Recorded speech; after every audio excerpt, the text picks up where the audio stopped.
hope you all had a I hope you all had a great holiday. It was busy, not much snow, but it was still freezing.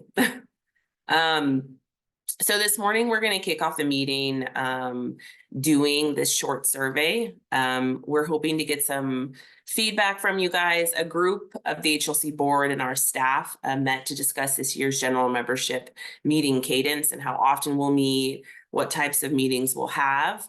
And they discussed just like what we should do for this year. As most of you know, since COVID, we have switched these meetings to online. This did improve our accessibility for folks who are not in Bend and those across the region. But for some, especially those like living unhoused, it has limited some accessibility for our meetings. And we've had a number of people kind of express that they miss meeting in person and networking in person. We also know that there's a lot of meetings that people are attending, and some of it can feel a little bit like duplication, and we don't want that for this meeting to feel that way. So for this year, 2024, we're going to shift this meeting to a quarterly meeting. That's going to be a big change for folks, I think, but we will be offering other types of opportunities in the months that we don't meet. So this meeting today, we'll have this meeting, and then the next time we would meet is in April, on the 5th of April. But in between then, we hope to offer things like trainings or in-person networking meetings. So the survey this morning will allow you to give us some feedback on what you would like to see for those like in-between months.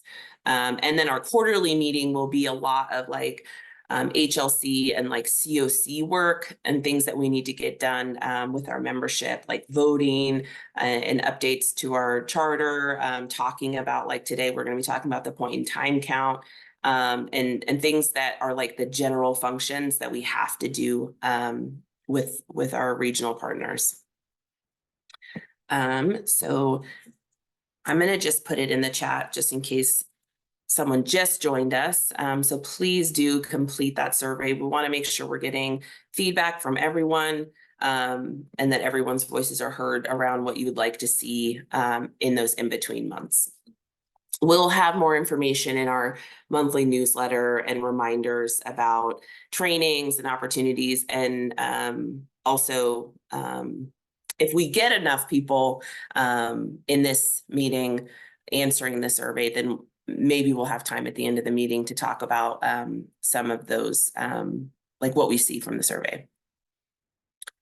All right, so point in time count. We've had a lot of meetings, as some of you maybe have attended a lot of meetings over the last couple of weeks. Thank you to Lindsay Staling, the secretary of the HLC, for kind of leading and bringing us together on this work this year.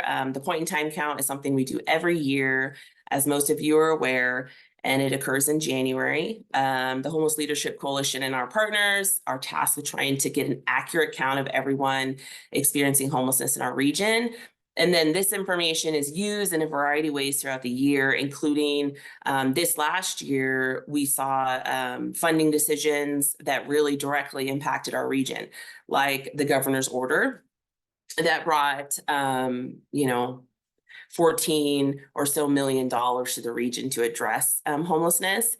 And those funds have brought many new projects and opportunities on board, including a new shelter in Redmond, opening through JBRJ, my organization. So I'm really proud of that. A new youth shelter that'll be coming online next week. And then also our friends at Oasis Village who have been working, dedicating their time for years to get that up, and on board, is coming to fruition. And so it's so exciting, and so many other projects that we don't have time to talk about today. But so this work of the point in time count really does impact our region and funding. And this year, we hope to really do a comprehensive count. We understand, though, that it is really just a snapshot. We are just counting on the one day. So this year, the count starts on January 23rd. We'll start on that day asking folks where they're staying that night, where they plan to stay that night. And then we'll be counting through the 30th. And so what that looks like, we had some questions in our training around that. So I'll just take a brief minute to describe kind of how that works. So on the 23rd, we're asking folks, hey, where are you staying tonight? And then every day after that until the 30th, we're saying, hey, where did you stay on the 23rd? And that's just guidance from HUD. We really have no choice around that. That's how we have to do it. And so we're asking for anyone who's planning to participate in the unsheltered count. That's the count where we go out and we do surveys on people, or we call people on the phone that we're already working with, and we do a survey on them and count them, because the sheltered count will be happening with the shelters. So the folks who are going to be going out and doing the unsheltered count are calling their clients and doing the count that way. We ask that they participate in the training, just because things change every year. If you missed the training this week, then you can go to our website, cohomeless.org, and I'm going to link the link to that specific place on the website. The trainings will be loaded on there shortly. They're not up there yet, but we will in the next day or so be offering them on our website so you can watch the recording. We also ask that, even more important, we ask that people completing the surveys complete the online confidentiality agreement. And this is a requirement if you're participating in the count. So we're also going to link the point in time count newsletter. All of this information can be found on there, including flyers and things like that to explain to folks what the count is, as well as other resources like how to access the app and use the app as well. And so if we do have any volunteers with us today who have not done it before, and maybe you're not connected to a group yet, we had quite a few people in our training that were volunteers, but didn't really know where they were going to volunteer. We're going to ask that you reach out directly to the lead in each area. So this year, like many years in the past, there are people who are taking lead to for the respective areas across the region. So someone in Sisters will be leading, someone in Crook County, Jefferson County, those types of things. So if you are a volunteer and you want to get involved, then we're going to ask that you reach out to that person, and that information be also found on the newsletter. But if you're having a hard time finding that, the PIT newsletter, if you're having a hard time finding that, you can just reach out to us directly at info@cohomeless.org. If you were in the training and I told you I was going to reach out to you, I am. So you don't need to email again. I will be reaching out to a couple folks that I already have your emails. So again, all that information and resources can be found in the PIT newsletter, which we'll link in the chat. And so please look out for that. Also, we have a few iPads left over at Neighbor Impact that can be used if we haven't reserved them all so far. So if your team needs an iPad for doing the count, they can be pretty handy because you can take them out in the field. And please reach out directly through the newsletter. You'll see information about how to do that. And then lastly, our street outreach committee will be finalizing the mapping of where outreach teams are planning to do outreach during the point in time count. So our next meeting, which is this next Monday at 10 a.m., we ask that teams or programs that do outreach attend that meeting. It's really important, even if you've not been a regular attendee of that meeting, because we don't want to have duplication of effort across the region, and really want to use our time. It's a huge effort. that we're doing, and we really don't want folks, we don't want to miss a specific area because we think one team is going to do it, and then we also want to rely on each other. If something happens in years past, we've had people be sick or other things, crisis has happened with clients, and we didn't know we were missing like a whole community of people, and we don't want that to happen this year, and have people on standby to support. So please attend that meeting. Hassani, if you can put your email in the chat, folks can reach out to Hassani for the meeting link. And it's at Monday at 10 a.m. And please attend if you do outreach, so that we could just get a final mapping out, and then you know who to contact if you need support.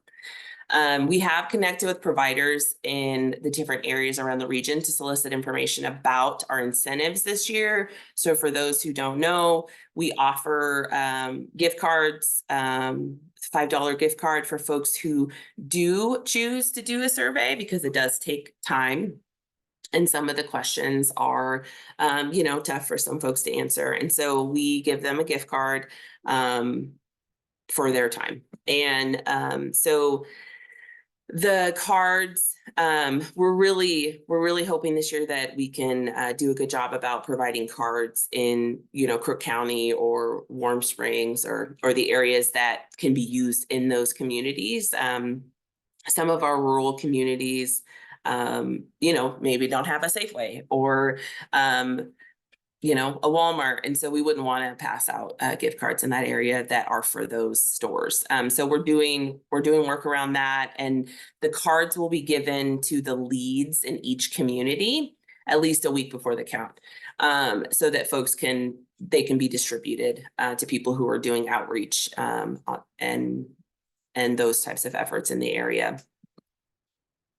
So if you have any questions about that, you can email me at info@cohomeless.org. And then again, so I'll link all the information that I talked about in there. Do we have any questions about any of that? I know it's a lot of information to just talk about and say, and sorry, I don't have any graphics or anything, but all that information can be found in our newsletter on our website. Any questions?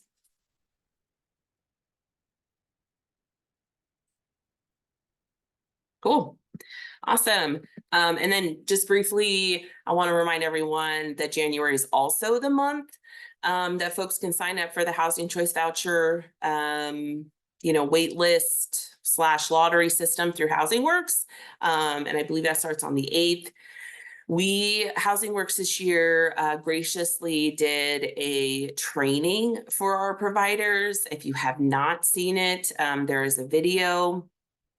Someone is going to link it in this chat. Otherwise, you can find it on our website, and folks will be able to watch it and get especially because we have, turnover, or we have new staff coming online. It's a good resource so that you don't have to train your staff on how to do that. If you've done it for years and supported clients in getting hooked up on that lottery system, just be aware that that's happening this month, starting on the 8th. All right. Any questions about that? Anything I missed? It's a lot of info. Great. So I'm gonna turn it over to Eric, our vice chair, who has some information about our governance charter. Thanks, Eliza. Thank you, everybody, for being here. The January meeting is the meeting that we normally will talk about two big things. One of them, Eliza already talked about, which is the meeting cadence for the year. Our charter outlines that we need to tell everybody when we're going to be meeting, and that we need to meet at least quarterly. The governance charter also outlines all of the other activities that the HLC does and how they do them, including things like voting, what we have to vote on, when we have to vote on it, what standing committees we have, work groups that we have, and their composition. So We look at that every year, generally in the end of fall, beginning of winter, before the new year, so that we can bring those changes to you because you, the general membership, need to vote on them. And I let's see if I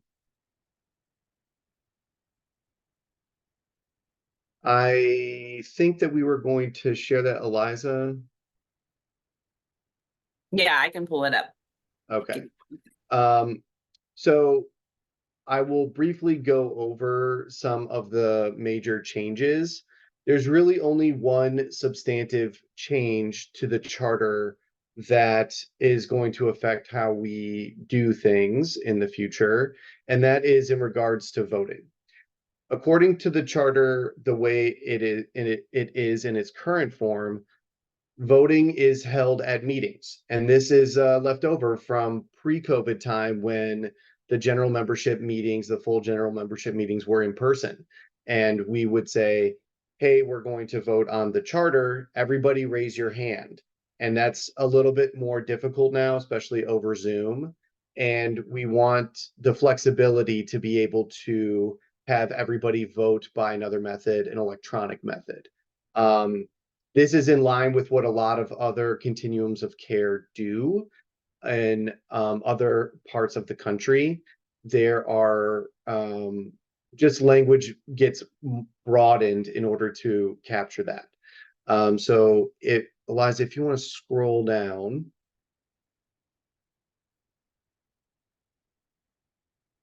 That's the major change. The other proposed changes to the charter generally are reflecting the work that's being done and just adds language or modifies language. You want to go back up, Eliza, and add to those first edits. Yeah, so here's the first one.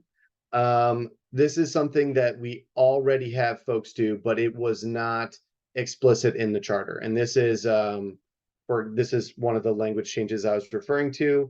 When we have folks pay their dues, their annual dues every year for their membership, we're asking everyone to also submit an application that will update things like your point of contact in your organization or your email address, these types of things.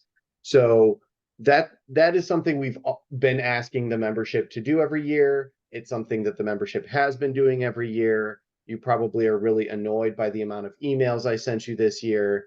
And this language change just reflecting something we already do. You scroll down, Eliza. Yep. And so some of the other changes like this are specific to, the committees that meet, the work groups that meet yeah, we want to stop right there. The work groups that meet every week, some of them. And we wanted to really give a better description because the governance charter is on the website, and that is where folks can learn about what the HLC does and how they do it. And we want the governance charter to reflect the work that we're doing. So this section right here is specific to voting, and it is specific. You can see previously roll call vote in the meeting was the only listed way of voting on matters requiring membership approval. And those matters are two things: voting on changes to the governance charter, like we're doing, and voting on HLC board members, which is something we did in November. So those two, and in November, that voting process was a little painful. And this change to the charter should help us develop more streamlined tools for the general membership to vote on these two things. So this is the main substantive change. The other changes that we're going to go over are mainly changes to language like you saw before. You want to You scroll ready down? for me to scroll down? Okay.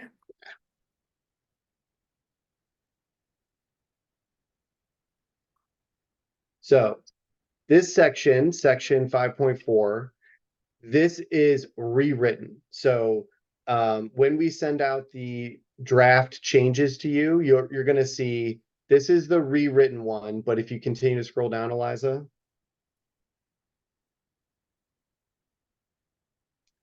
This is the old one with the line through it. And so basically we took that language, we changed some of it to make it sound a little bit better and be a little clearer about what the executive committee does and how they're going to do it. Some of the language that we changed was a little restrictive on person to person. So the chairperson does versus the vice chairperson versus the secretary. We took all of those responsibilities and we just were more general about the executive committee will do these things, not necessarily the chairperson versus the vice chairperson. So that was the major change to this section. You want to keep going down?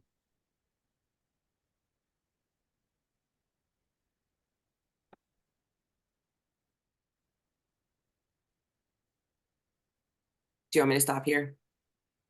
This is kind of just electronic. Yeah, so the same change to voting that you saw earlier is the same change to voting for the board meetings as well. That's the only real change here. See a grammatical correction there under subrecipient.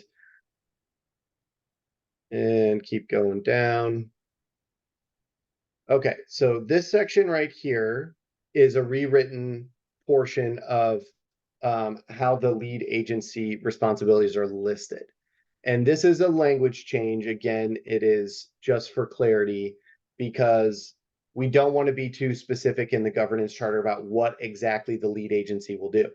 We have a memorandum of understanding with the lead agencies that outlines the specific duties that they are going to execute, and it changes every 2 years.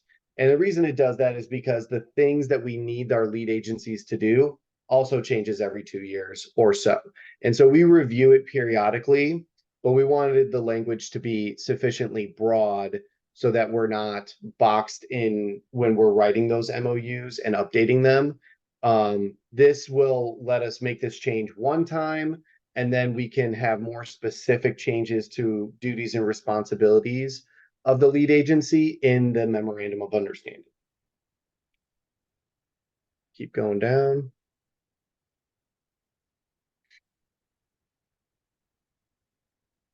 Okay, I'll go back up a little bit.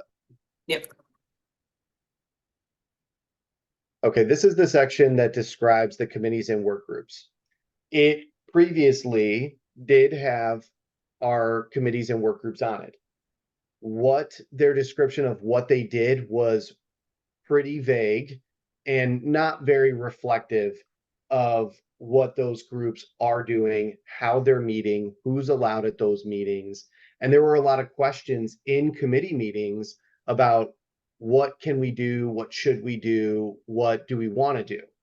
And so in rewriting this section, the purpose, how they work, the terms, all of those things stayed the same.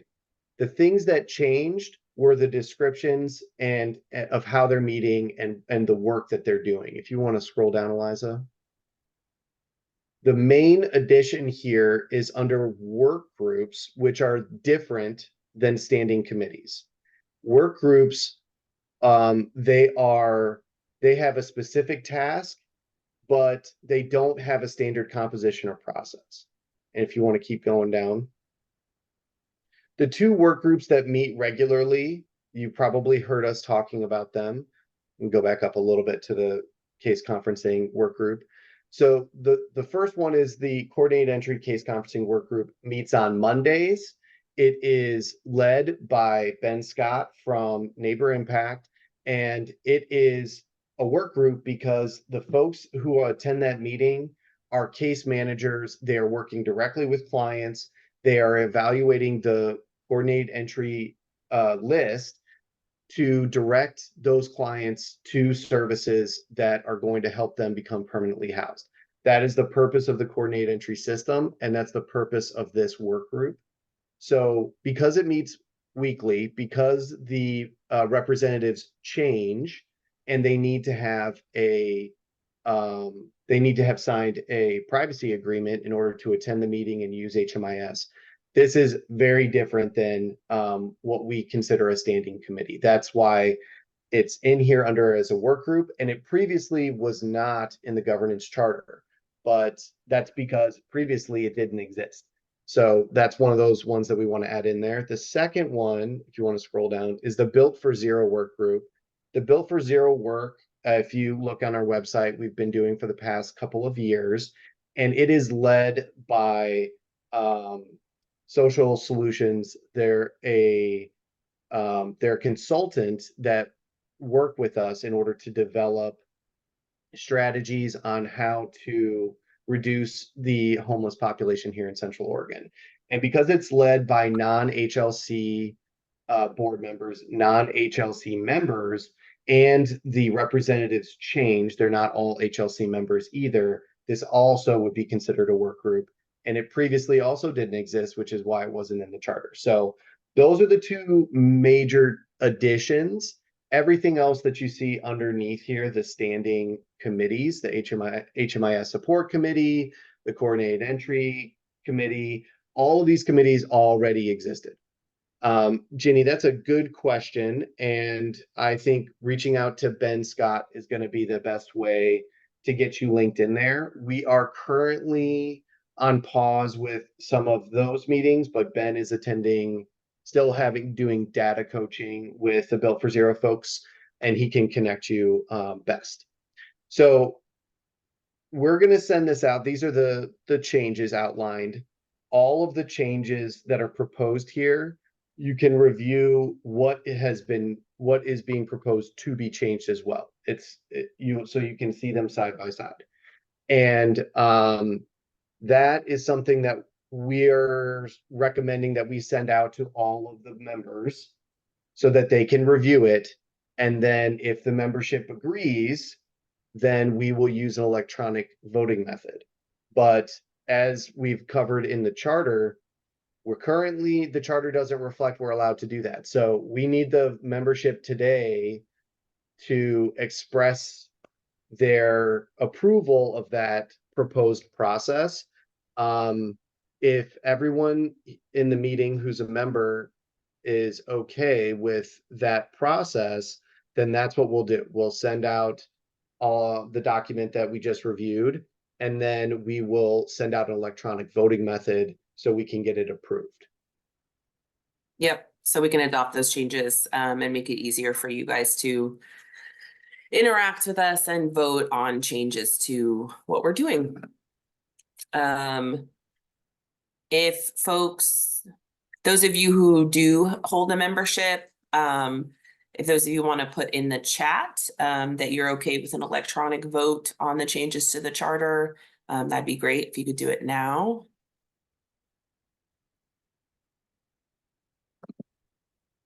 Does anybody have any questions?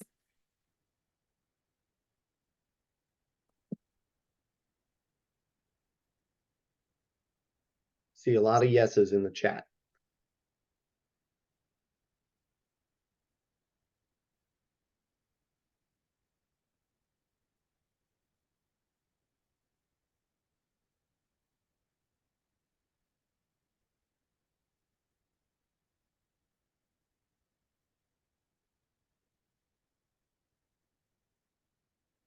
Anyone have any questions? I'm happy to answer them.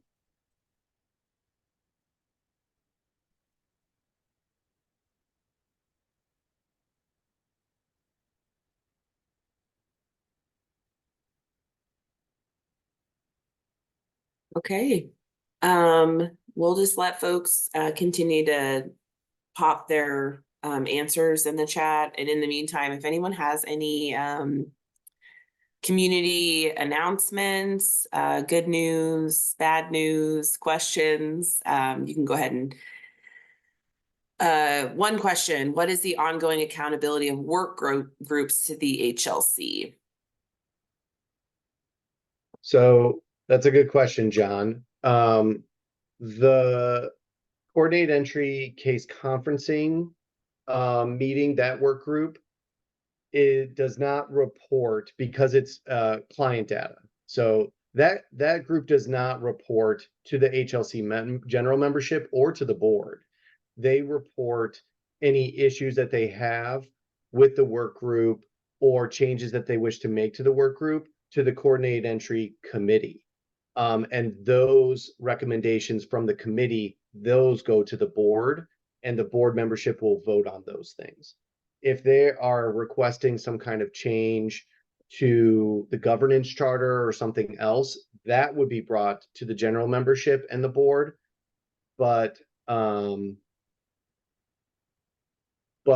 that is generally how that works. The Built for Zero work group, on the other hand, the updates from that work group should be going to the board for their awareness, but primarily that work, I think, is going to end up being pushed to the grants committee in order to further make changes to how we how we rate and rank the NOFO projects, and ensuring that Built for Zero principles, the strategies that are decided in that work group, are reflected in the COC projects that are approved for funding through HUD. So that's really the goal of the Built for Zero work, is to drive the strategies that projects use in order to reduce the overall homeless population here in Central Oregon. So does that kind of make sense, John?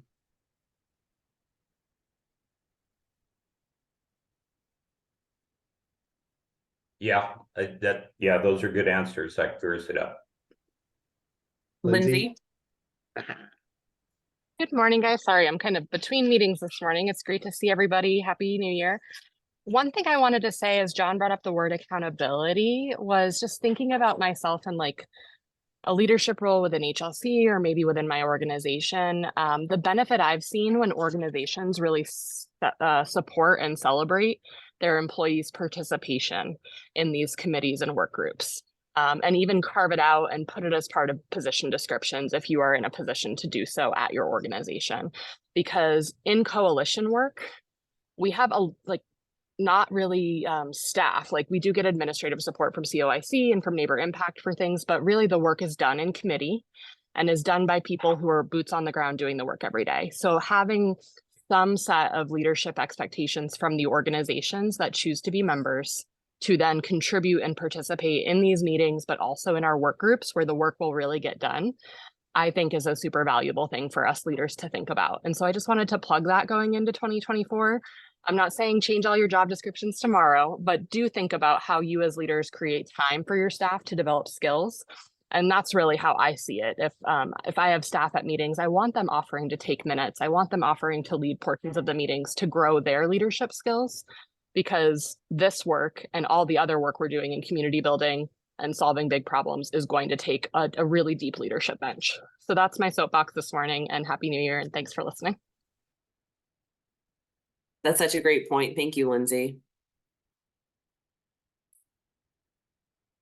My staff, those of my staff who are on this call are like, oh, that sounds like something Eliza does. It really is such a great leadership opportunity to be a part of the committees or work groups. And we learn so much and are able to interact with other providers, which I think is such a great benefit. Chris? I've got a good morning, everyone. Happy New Year. I've got a couple of small updates. First and foremost, we are in the throes of YHDP planning, the Youth Homelessness Demonstration Program. If that is new or doesn't sound familiar, and you work with youth or are interested in serving homeless youth in our community, please reach out to Eliza or myself or info@CO Homeless to get involved. We're doing some on-site plannings in February and March and submitting a big community plan that centers youth in the decision-making process on how we want to end youth homelessness in Central Oregon. So we're really interested in getting more involvement. And so we'd love to have folks, if you have the time or capacity or the interest. So that's one. Two, this is like just a little bit premature, but I did just want to throw out there, if you didn't go to the MAC meeting on Wednesday, COIC announced that based on everything we're looking at, all the data, it seems like Central Oregon is going to meet and even exceed the state goals for Executive Order 2302, which is huge. Obviously, there's a few things still getting sorted out. We have, I think, another few weeks to submit the data because of the lag with HMIS, but huge shout out to all the providers in Central Oregon that made this work possible. Like COIC gave the money and helped ask questions to the state, but otherwise it's thanks to all your hard work that we did this. And so huge congratulations to everyone involved. And then finally, I wanted to just throw out that COIC has hired on a new support staff person to help with the housing and homelessness program. So Jean Hrabik is here today. She's going to be more of a frequent flyer in these meetings and is going to help add some capacity to support homelessness programs throughout Central Oregon and support the HLC. So I'm going to pass it over to Jean to introduce herself.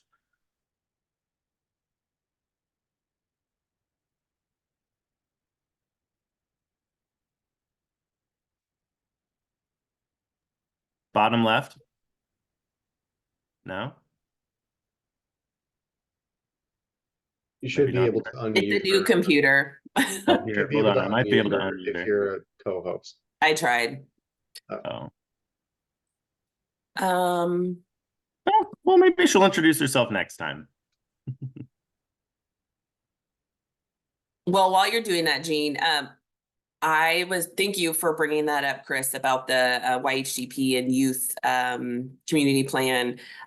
This next in-person meetings in February, we're really trying to make shorter meetings because we have not had a ton of participation from folks outside of like the normal like youth providers. We would love your input and your time, just a little bit of your time. So I think we're trying as a group to be strategic about like offering, one meeting that's available on like a Thursday afternoon for an hour and a half. And then the same meeting, if folks can't make it that day, like on a Saturday morning. I know all of you are probably like, Saturday morning, what? But for some folks that works better. So because it doesn't conflict. So we are going to have some different meeting times this next time we meet, and we'll be sure to get it out to you guys all in advance once it's all finalized.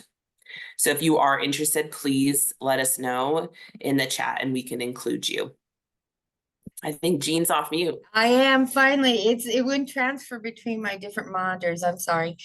So good morning. I'm happy to be here. I have been a member of HLC in the past. I know some of you already from when I worked at St. Vincent de Paul. So I recognize a lot of the names out there. So it's good to be back. And one person I also know from Council on Aging, and that's Denise. So it's good to be back home, so to speak. And I'm excited to get going again. Welcome. Thanks. We're so happy to have you. And I saw in the chat, James Cook, I mentioned Oasis Village earlier, but that they're hopeful that their certificate of occupancy will be approved today and still on course to welcome the first guests on Wednesday. So exciting. I've been following it in the media. You guys had an amazing news story this week. Thank you, James. Does anyone else have a update?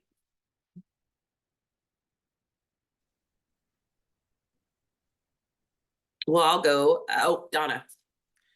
I don't know if we were scheduled or not, but just to talk about some updates on the every now and then heard of services hub, just to keep it in front of you all, letting you know that it's real and it's getting more real, and it needs to get more real because of changes for Family Kitchen for sure. But we did, Ruth Williamson and a few board members and the management company, which I will talk about in a second, did tour the building in question yesterday. And the building in question is what used to be the 1440 Fitness building on North 2nd Street. It is a shell of a building and it needs a lot of work, but this is looking quite real. And So we want to make sure that folks that are interested in possibly being a part of this services hub, where each entity gets to be just a tenant in the building. Family Kitchen might be sort of spurring the program along, but we are not in any way managing this. We just need a place to be and want to be alongside other service providers when we do it. So the management company is Ken Streeter and his partner Karen Koppel, who have done a lot of assistance for nonprofits in the area in finding properties. What's important here is that they believe in this project so much that they are starting their own nonprofit to manage this property for us. And it's got the coolest name ever. It's called Street Fair because they absolutely believe that in fair streets, fair areas, fair buildings for everyone. So they're taking on this project is a huge boost to making this real and making it something that's viable for all of us nonprofits. So again, I'll just say, if anyone is interested, I'll put my email. It's probably most simple to just put my email in here, and then I'll connect you up with Ken. Basically, they're following up with anybody who's interested in, finding out how much space you need. It is a ways out there, but we're going to try and move it along as fast as we possibly can. Ruth, did I miss anything that you wanted to make sure we talked about? No, except to say to this group, besides, I love you guys, and I'm so grateful for this coordinated effort and all the energy that it represents too in response to suffering, that the services hub really is needs to be incorporated as part of a comprehensive response, because it really gives us an opportunity to move folks into not just regular meals, but some stability, some easy access to other service providers who are co-housing with the Family Kitchen, and then hopefully out of houselessness and into something that is more supportive of their lives. I think it's a remarkable opportunity for this community, and I'm going to be beating that drum a lot in the next year alongside of Donna, and I hope alongside of the rest of you, that we can really take this forward as a whole of community initiative, and a way to really kind of take so much of your good work and get it right there on the front line of the folks that need it the most. So looking forward to doing this all together. That's it. Thank you. Thank you both. Did we have anyone else with an update?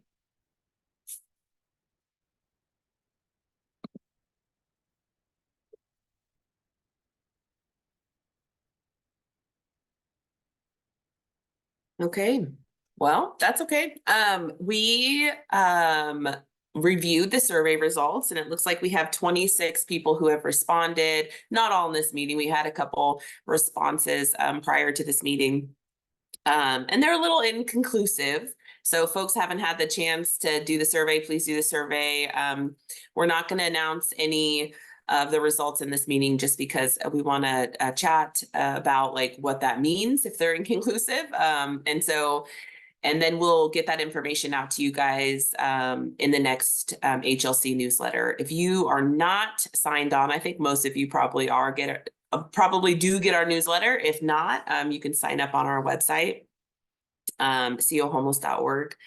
So you can get news from us and other providers that are plugged in there in the newsletter every month. We have all of our announcements and important information in our newsletters. And if no one else has anything to add, oh, Donna said the Redmond Family Kitchen opened on the 1st. It's a commissary kitchen to serve Redmond and the greater area's food needs. That is awesome. Is it located where is it located?